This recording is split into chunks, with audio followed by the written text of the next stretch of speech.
welcome to what is now a Dominion Story Mode series. So hopefully this will be a recurring series that I have on my channel. As if you don't know what Dominion Story Mode is, I made the first video, which should be in a little link card somewhere at the top of the screen here. If you want to go back and learn what Dominion Story Mode is and what that means. But in the meantime, I'll just jump into continuing the story that was begun before, featuring the two characters Brennus and Esmerelda. If you need part one of the story, go back and listen to that before you listen to this, and you'll get the backstory there. And without further ado, we'll go straight into the story. As we had left our main characters, Brennus and Esmerelda, Brennus was heading off for greater pastures, if you will, a place where he could really exert his influence and really try to dominate, or rather shape a future that he thought would be for the benefit of everyone. The longer this has gone on, though, the more his cynicism is beginning to creep in. With his abilities to influence and possess, he's still not been able to really establish the utopia he dreamed of, and he's beginning to think it's really the people who are the problem behind this, and that in order to rectify the situation, he really needs to gather all the power to himself first and then redistribute things. Esmeralda, hot on his heels, is still trying to prevent this, again, using the same kind of abilities. Possession of a sort, influence, through both of them, their state of enlightenment. And they have this reputation going forward. So they still travel together more or less. Their reputations, after all, were both made in joint ventures between the two of them. So they continue to outwardly show some kinds of unity, but that all stops when they get to this next city. And that's right, they come across a large city. Brennus targets it moving south. He knows about this other city that is a great trading city, or at least a very wealthy city. There's a lot of influence from the Bankers Guild there, even though it is not their headquarters. And this city is Prutna. And in Prutna, there is a lot to go around, many different items that one could buy. There was silk that was imported alongside some of these other baubles and rare items, but there is perhaps most famous for the great chariot races that were there as well. And these things brought the people in. There's also inventors in the city. Now, none of them with much renown. And nevertheless, Brennus thinks between the influence he could gain with the Bankers Guild and the possibility of using these inventors to bolster his abilities or his intentions. If we recall, he was more into the nature side of things with the plants and that kind of knowledge, whereas Esmeralda had always been more on the technical side. And so Brennus goes seeking kind of these inventors, as well as a place that he can expand his wealth and influence. And Esmeralda also arrives there. But their reputation has gone before them. People know them there. There are some other people with power who are interested in what might be happening. And alongside there was Silk, a mayor of the city, but his title is actually Overlord. So if that gives you any idea of how this city operates, it's quite domineering of the upper class. The burghers, as they were called in this instance, they were the great people who were really running things in the town, and they were sponsoring these chariot races and sponsoring or in the connection with the banking guild. But what happens there is both Esmeralda and Brennus start to set up separate schools. They decide, or Brennus rather decides, he needs more help, more direct help to bolster his influence, expand his abilities. And he starts a school teaching, again, not all of his abilities, retaining, of course, that possessive ability only for himself, but still giving greater knowledge and ability to his students. Esmeralda sets up a rival school as well. Esmeralda interacts more with some of the silk merchants, really garners more of those contacts overseas, and she can do this partly because she still has that special golden tool that she got from Hrothgar's smiths that helps her to be able to navigate and spread that kind of knowledge and understand the surroundings. And this will help her to maintain connections. She even interviews with some emissaries who arrive there from other places, and she gets a better idea of the land. The city itself is not a huge city, but it has well-paved streets, stone buildings, polished, finished stone, sometimes even precious stones being used on the face of buildings, overlays of gold, and all sorts of manner of things. And this town. But he involves himself mainly with those in the trade of silver. And he gets very interested in this trade of silver, and he uses it to help sponsor a lot of the chariot races, raising his own popularity in the town, but also to help train up his school and build up the numbers within his school. Now, he's using his possessive abilities to some extent, but not to the greatest extent, because, of course, Esmeralda is also there blocking, but Brennus is now beginning to really dominate in the possessing skill and can even block Esmeralda a lot from extending much of her influence. So her school remains the smaller one within the town. Quickly, Brennus' school and the school that Esmeralda has founded, they become rivals, and the students are secretive. These are secretive schools, but they are allowed to exist because of the reputation of the teachers, even though they are clearly no longer working together. And soon, what begins to happen is a war of whispers, if you will. These kind of shadow organizations running the town from behind the scenes due to their influence and possession. And now, even though the abilities to possess haven't been completely divulged by either of the enlightened people, Brennus has taught his sorcerers a few things here and there. His students have become sorcerers who can greatly hinder and injure the people whom they are against. Not full possession, but sometimes getting quite near. And Esmeralda also has this ability going on.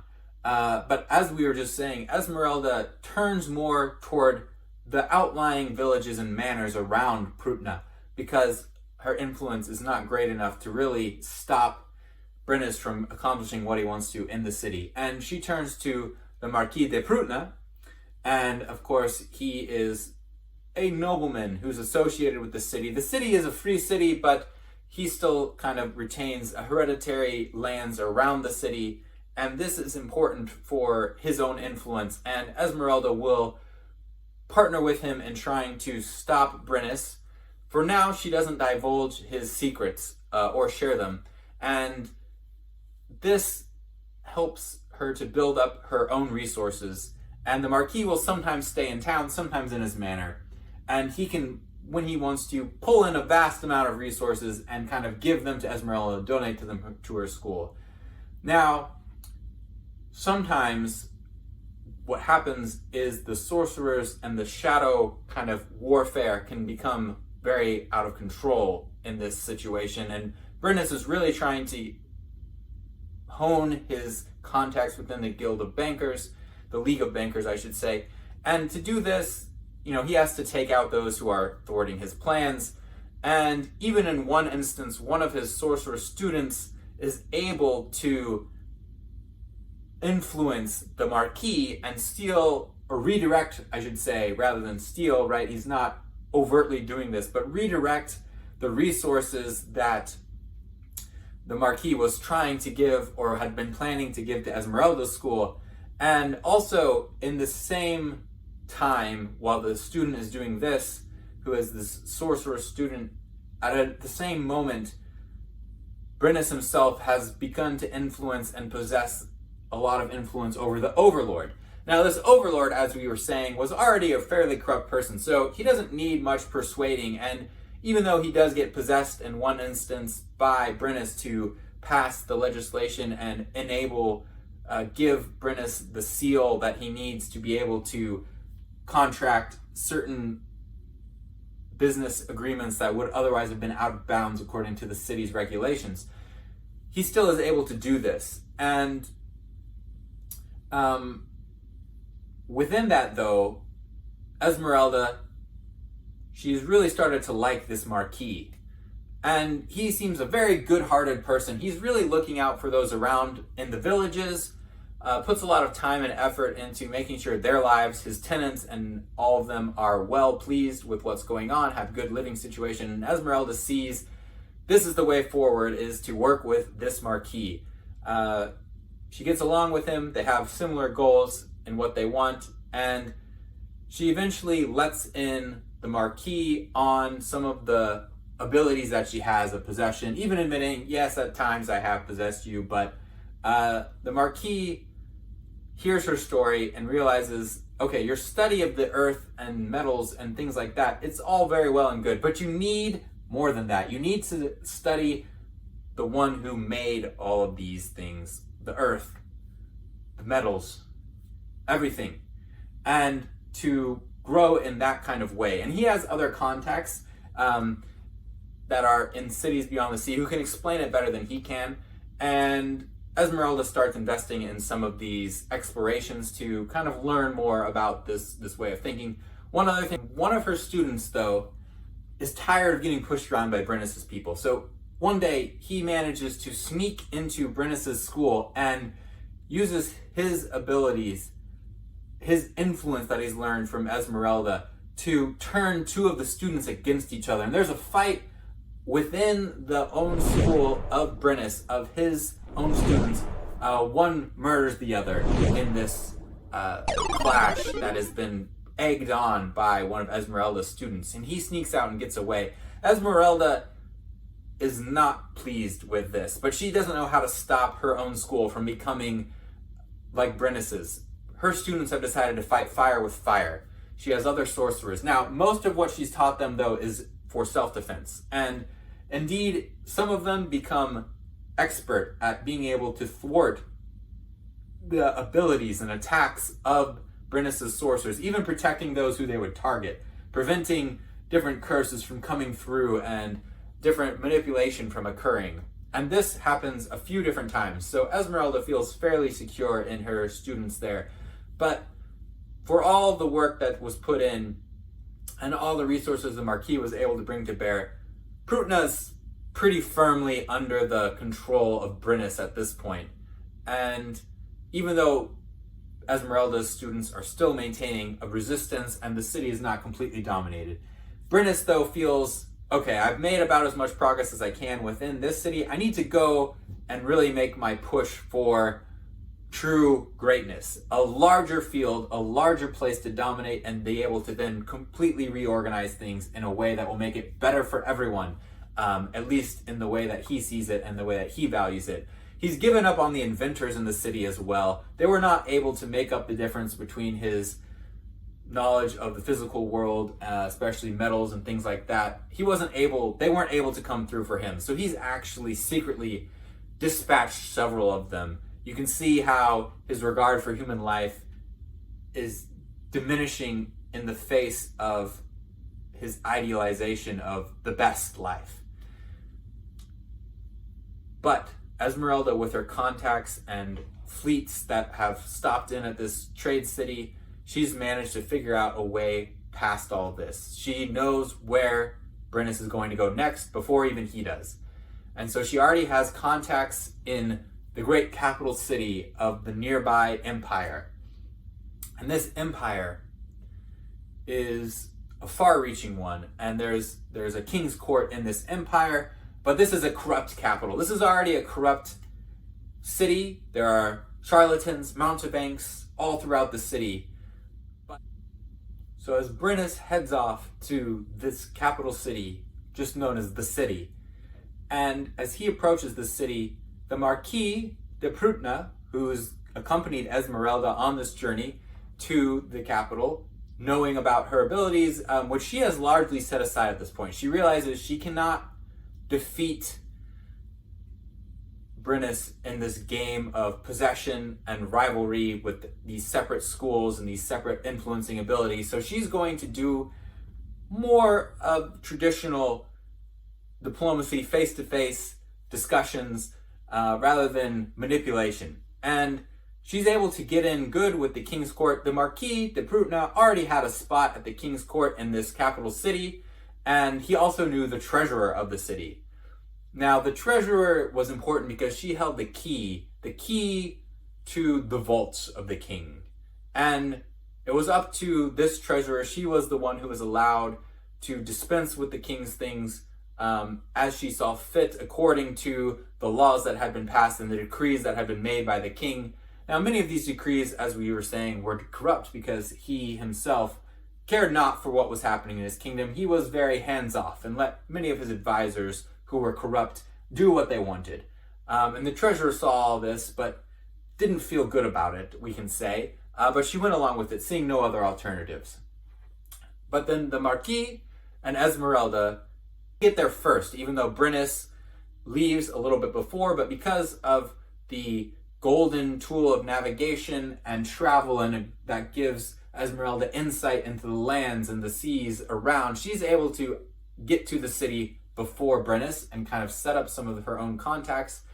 And the Marquis is able to draw on his own influence. There is a faction within the king's court who do want to see change, who do want things restored to the good. And he's able to put his resources in with these other people and kind of head up the leadership of this. And this gives a lot of power to this group. They're able to buy up some land and redirect their resources in order to overturn some of the judgments of the king. But meanwhile, Brennus is also still using his possessive abilities again to find his own way into the king's court. And Brennus and Esmeralda have not openly declared themselves as the enlightened ones coming to the city. And even if they did, many people there claim to be enlightened, claim to have better knowledge. As we said, this is a town full of charlatans, mountebanks, these villains also lurking in the shadows. And because of this, at certain points, Brennus is able to possess the treasurer, but working from behind the scenes, he has some of these villains at court who are able to kind of be the front for him and let him into these areas that are normally off limits to the average person in the city. And because of this, he's able to get some things out of the treasury, some other things not. And he's also brought his own, the mayor, that is the overlord of Prutna, has also journeyed with him to use his influence, which Brennus thought would be a good thing. Turns out the overlord oversold his influence in the city. He is just the mayor of Prutna, which isn't even actually a city within the empire proper. It's more of an independent trading city, and thus he doesn't make as much headway as he had promised Brennus. This displeases Brennus, but he doesn't get rid of him. Overlord knows Brennus is displeased with him, but what he does know is his way around the famous piazza that is in this great city. And he knows his contacts, he knows his ways around that area, and he uses this to set up something of an ambush of one of the noblemen there. He just to lure in one of these nobles who has a lot of wealth and land, and this gets him close enough to Brennus, who's hiding in the shadows, and then is able to possess him and able to get this nobleman to sign over his lands, his papers, every sort of thing there. And as we see, Brennus is always trying to expand his lands and holdings, and he's turns out that the Marquis and Esmeralda have not only been talking to the treasurer and some of these other nobles, there's also an old man who wears a bright red hat and a long red coat. And he's called the Cardinal because of this outfit. But he's also wise in the ways of nature. And just like Esmeralda and the Marquis, he has insights. And just like Brennus and Esmeralda knew more about the natural world, this Cardinal, he knew more about nature just like Brennus did, and had understood the ways that Brennus was getting to some of his knowledge. He didn't reach this state of so-called enlightenment, but he had another form of greater knowledge, and this was the contact that the Marquis had mentioned before. This was someone learned in the ways of the creation of the world, and he knew how to counteract those efforts that were put in place by people like Brennus. He hadn't seen someone as powerful as Brennus before, but with Esmeralda's insights and discussions, as well as those insights from the Marquis, he knew what to do. The cardinal was escorted by Esmeralda. After many weeks, they pinpointed where he was hiding near this piazza. And the cardinal, with Esmeralda, was able to go to Brennus when he had few people around him, hardly any people who were gathered there to protect him, and the cardinal used his own understandings, his deeper understandings, if you will, of nature, and combined with Esmeralda's greater understandings of metallurgy, which Brennus had still never mastered, he was able to dispel the ability to possess that Brennus had. And this greatly frightens Brennus. He's able to push them out of the room, call in some guards, but the cardinal and Esmeralda are able to escape before Brennus can catch them. And he's unable to block their exits because, again, he's just lost this possessive ability, so he can't turn the people of the street on these two as they flee. It is at this point only that Brennus decides he's lost his power, at least for now, and he knows if he doesn't make his move immediately, those who he has been able to influence and control will soon find out that he's lost his powers. So he plans a break-in for the next night. But this was not something that he hadn't thought about before. He had an idea of how to do this, to target the treasurer, to get the keys, to bring in some of his villains, his best who could fight. And with this idea, he makes his move the next night. If he succeeds in this, he can effectively become the emperor of this whole land, and there will be no stopping him at this point. The whole king's court will be forced to agree with him. Even those who have been resisting they're not very strong-willed with the right to talk straight to the emperor's face and displease him in that way. So they would probably back down if this whole plot was taken off. And it has all been planned out very well. He's got his villains in place, ready to seize the keys from the treasurer. Even though the treasurer is firmly now on the side of Esmeralda, she's been informed what is going on. So as they enter the building with the vaults, Brennus goes in with some of his chief villains who are also part of the king's court, and they make their move and advance upon the treasurer. The treasurer, though, has backup. Esmeralda and the Marquis know that this was likely what might happen, so they were there too, but they didn't have all of their henchmen or people who they could influence with them. So it became a duel. Two duels happening simultaneously as the Marquis fought with the chief villain of the leaders of the King's Court's faction who were corrupt. And at the same time, Esmeralda and Brennus dueled with what abilities they did still have. Esmeralda had given up her possessive abilities to really get down more to the basics, back to the things that the cardinal had been teaching her. Whereas Brennus also was still using whatever magic he had left in this enlightened state, this extra knowledge. And this allowed them to fight basically with their minds. So their battle looked much less exciting, shall we say, than the Marquis and the villain. And the chief aim for both the Marquis and the villain was to get at either Brennus or Esmeralda respectively. So much of their sword fight that ensues involves them running in between these two sorcerers, enlightened ones, who are standing face to face, not moving, but clearly straining their wit and their focus as these two with swords clashed all around them. Eventually, the Marquis and the villain get so involved in their own duel that they leave behind these other two, and they're fighting up and down the staircase, around the corners, over the tables, swinging from the chandelier, kicking one, but he only does a jump back up to fight again, getting his sword up just in time to parry the blow. It's back and forth, but eventually this villain knocks down the Marquis right next to one more door of an inner chamber. And as the villain raises his sword to declare if the Marquis has any last words, who should appear but the cardinal out of the door, blocking the sword with his own sword so as they enter. And when the cardinal blocks the villain's sword, he seems to be hardly able to stand and move. He barely got the door opened in time, and the villain laughs mockingly. "What will you do, old man? Will you strike me down, the greatest swordsman that is in the kingdom?" The cardinal has a small smile, saying, "Whether or not you are the greatest swordsman, it doesn't matter. I know the sound of your sword, sir. I hear its vibrations, its words, its song. And so the song of my sword shall also sing, and you shall fall."